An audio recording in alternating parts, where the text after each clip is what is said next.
आप जो भी नेक्स्ट करने वाले हैं, आप चाहे तो मैं आपको वर्ड टू वर्ड बोल सकती हूँ, तो बेकार की मैं जो कहना था मैं उसको ये एक्सप्रेशन तभी आता है जब बात खत्म नहीं होती लेकिन शब्द खत्म हो जाते हैं। तो अगर कुछ बोलना बाकी है तो आप कह सकते हैं। नहीं शायद तुम भूल गए हमारे पास और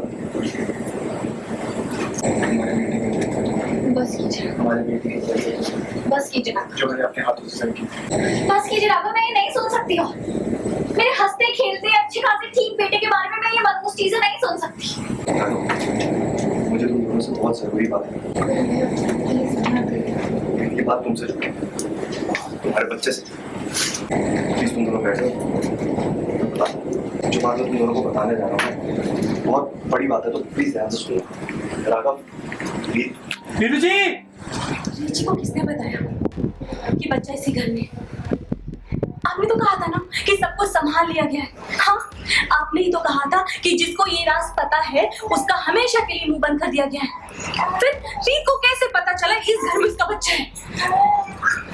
नो आइडिया, मेरी भी कुछ समझ में नहीं आ रहा। कहीं सीमा तो नहीं?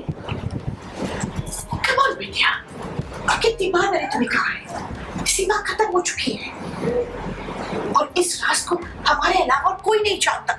जानता है, नहीं जानता है।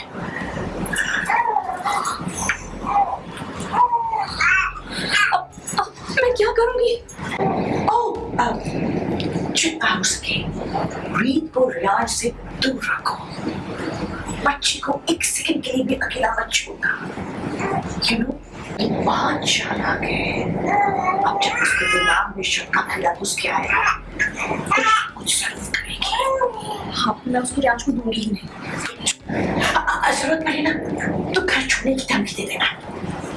हाँ, ये ठीक रहेगा। जरूरत पड़े ना तो घर छोड़ने की धमकी दे देना। क्या? रिलैक्स, तुम कहीं नहीं जा रही हो, क्योंकि तुम्हारी बात सुनकर राघव घबरा जाएगा, रीत का दिल टूट जाएगा और सब लोग तुम्हें एक बेचारी माँ समझेंगे।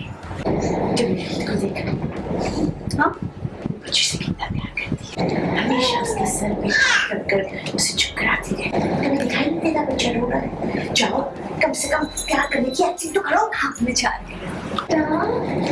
क्या हो गया मेरा रियाज? अगर फिर रीत ने कुछ किया है ना तो इस बार सिर्फ धमकी नहीं, सीधा मारूंगा।